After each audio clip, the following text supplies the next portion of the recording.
In this video, I'll be showing you how to find the sum of an arithmetic sequence.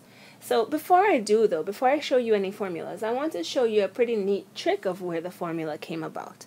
So we're going to use a pretty simple sequence. It's going to be 1, 2, 3, and we're counting by 1, so our common difference is 1. And I'm going to go all the way up to 98, 99, and 100.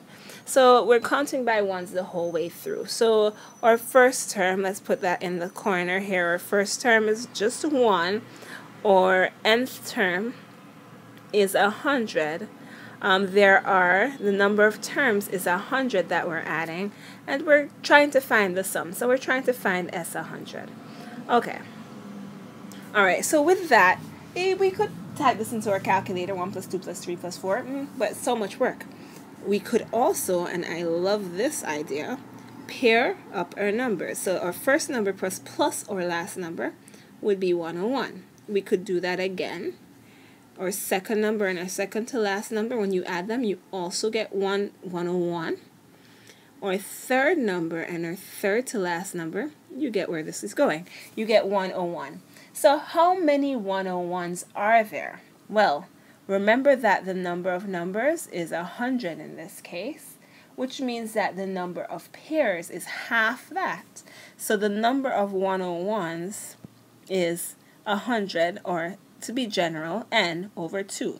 There are 50 pairs of numbers. All right, so what do we do with the fact that there are 50 pairs? Well, there are 50 101s. And how can we get 101? How did we get 101? Well, we added our first number to our last number. That's the first time we got 101. We added the first term and the last term. So here, in order to get 101, we added our first term, which was 1, and our last term. And lo and behold, that's actually the formula. The sum of 100 terms, or the sum of n terms, is n over 2 times u1 plus un. There is another version of the formula which we can figure out by plugging into the un formula. So we can take the un formula and plug in there. I won't do that in this video, but if you want to try, you can. So Sn is also equal to n over 2 u1 plus n minus 1d. So those are the two formulas that we can use to find the sum of an arithmetic sequence. I'm going to show you how to do it in an example on the following page.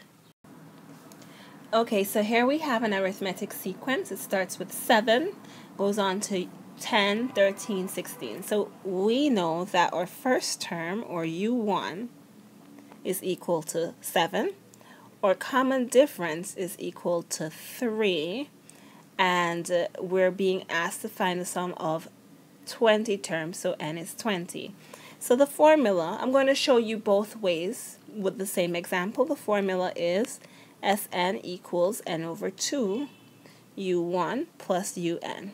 And so we can plug directly into this formula. N is 20, so 20 over 2. u1 is 7 plus un we actually don't know. So off to the side, we can figure out what un is. So you may recall from a previous video that un, the formula for un, is u1 plus n minus 1 times d. All right, so un is equal to 7 plus 20 minus 1 times 3. And when you work that out, you should get that u20, is equal to 55. So now that we know what un is, we can take the value of un and plug into the formula. So we get 55 here. So once we work that out, 10 times 62, we get that un is 620.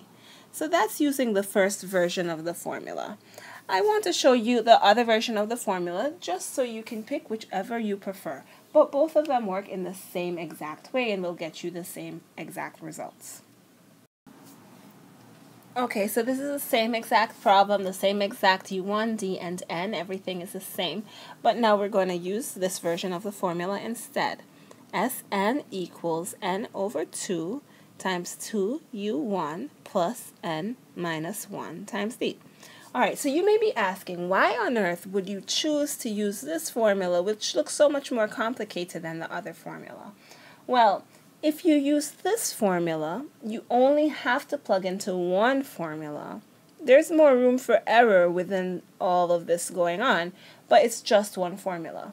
Whereas if you use the other formula, you're going to have to do the question in 2 steps. Totally your preference, you decide. I'll show you how it works here.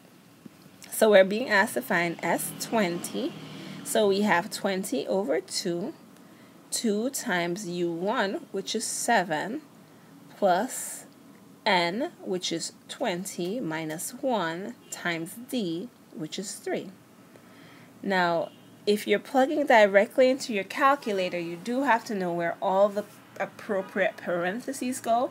I believe if you plug what you see here as is, it should work out, and you should get 620. You can also do it with PEMDAS, parentheses, exponents, you know the whole deal. So try it out, see what you prefer, pick one, and run with it.